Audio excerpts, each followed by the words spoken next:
Number 1 seed nga ang SMB ngayong Philippine Cup matapos nilang talunin ang Meralco Bolts last Friday.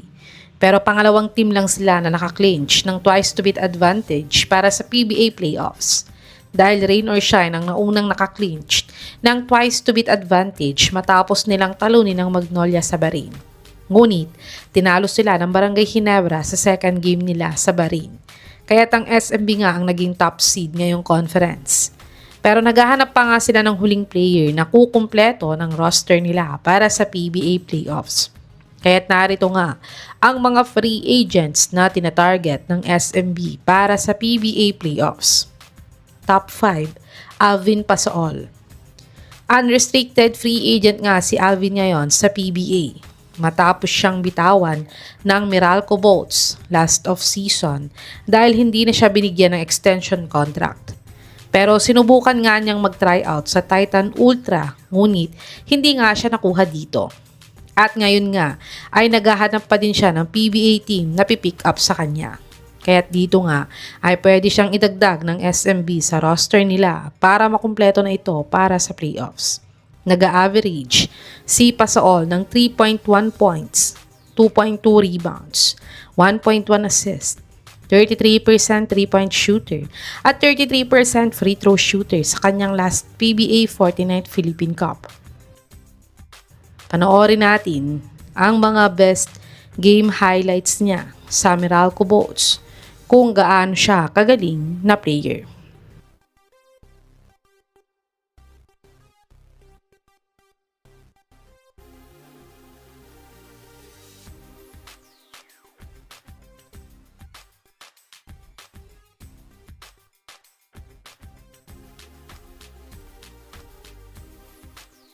Top 4, Mike Miranda.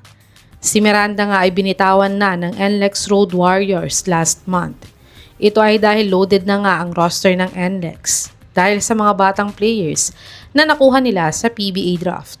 Kaya't ngayon nga ay free agent itong si Miranda sa PBA at wala pang team na kumukuha sa kanya ngayon.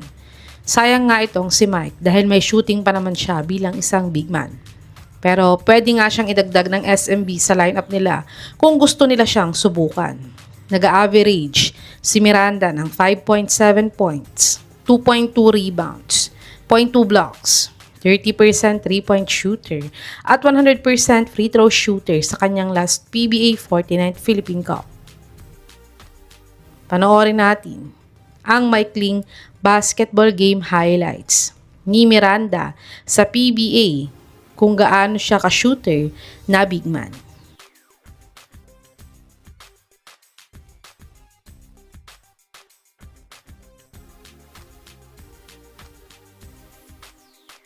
Top 3, Justin Chua. Si Chua nga ay unrestricted free agent din ngayon sa PBA. Sayang nga itong si Chua dahil may shooting siya bilang isang big man at former PBA Defensive Player of the Year pa naman siya. At sa katatapos na 33rd SEA Games nga, ay kasama nga siya sa Gilas team na nagwagi ng gold medal. Kaya't dahil dito nga, ay baka pwede din siyang subukan ng SMB na kunin para sa dagdag shooting at defensive big man sa kanila. Uma-average si Chua ng 3.5 points, 1.9 rebounds, 0.3 assists, 0.2 steals, 0.2 blocks, 33 field goal percentage, 50% free throw shooter sa last PBA 49th Philippine Cup. Panoorin natin ang mga maikling basketball highlights ni Chua sa PBA kung gaano siya kagaling na player.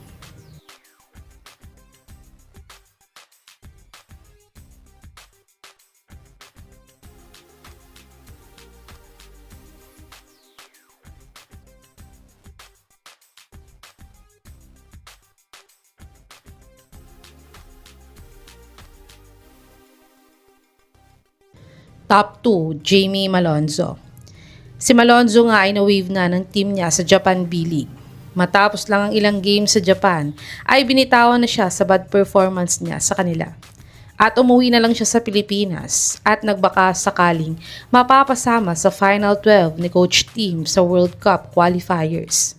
Pero siya nga ay isa sa mga kinat ni Coach Team sa lineup niya.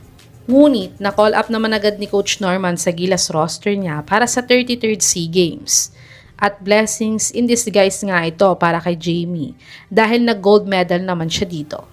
At ngayon nga ay PBA comeback nga daw ang gusto niyang gawin. Kaya't kung ayaw na nga sa kanya nila coach team, ay pwedeng-pwede nga siyang i-pick up ng SMB kung willing talaga siyang bumalik sa PBA. Uma-average si Malonzo ng 13.4 points, 7.5 rebounds, 2.3 assists, 1.2 steals, 0.6 blocks, 28% 3-point shooter at 72% free throw shooter sa kanyang last PBA 49 Philippine Cup. Panoorin natin ang mga last game highlights ni Jamie sa PBA kung ano nga ba ang may tutulong niya sa SMB kung makuha nila siya.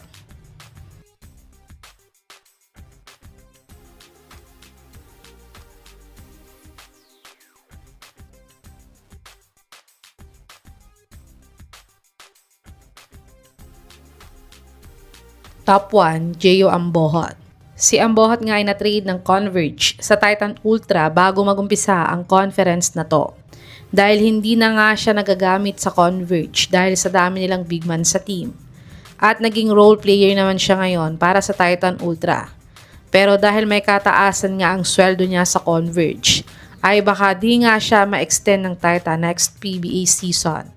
At ayon nga sa source na to ay dahil nga daw pa-expired na din ang kontrata ni Ambohot next PBA season ay baka ma-waive na din nila ito bago ang PBA playoffs.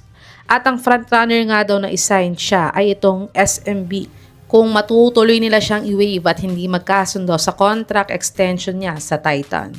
Si Ambohot ay nag-average ng 2.9 points, 4.1 rebounds, 0.7 steals, 0.6 blocks, 34 field goal percentage at 33% free throw shooter sa kanyang PBA 50th Philippine Cup. Panoorin natin ang mga best game highlights ni Ambohot sa PBA kung gaano nga ba siya kagaling na big man.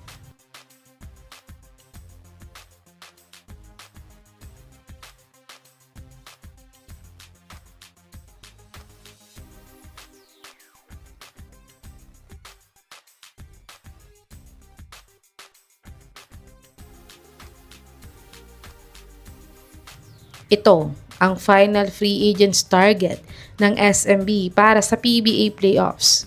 Sa tingin niyo mga kababos, sino sa mga ito ang dapat makuha ng SMB para tulungan sila sa PBA playoffs?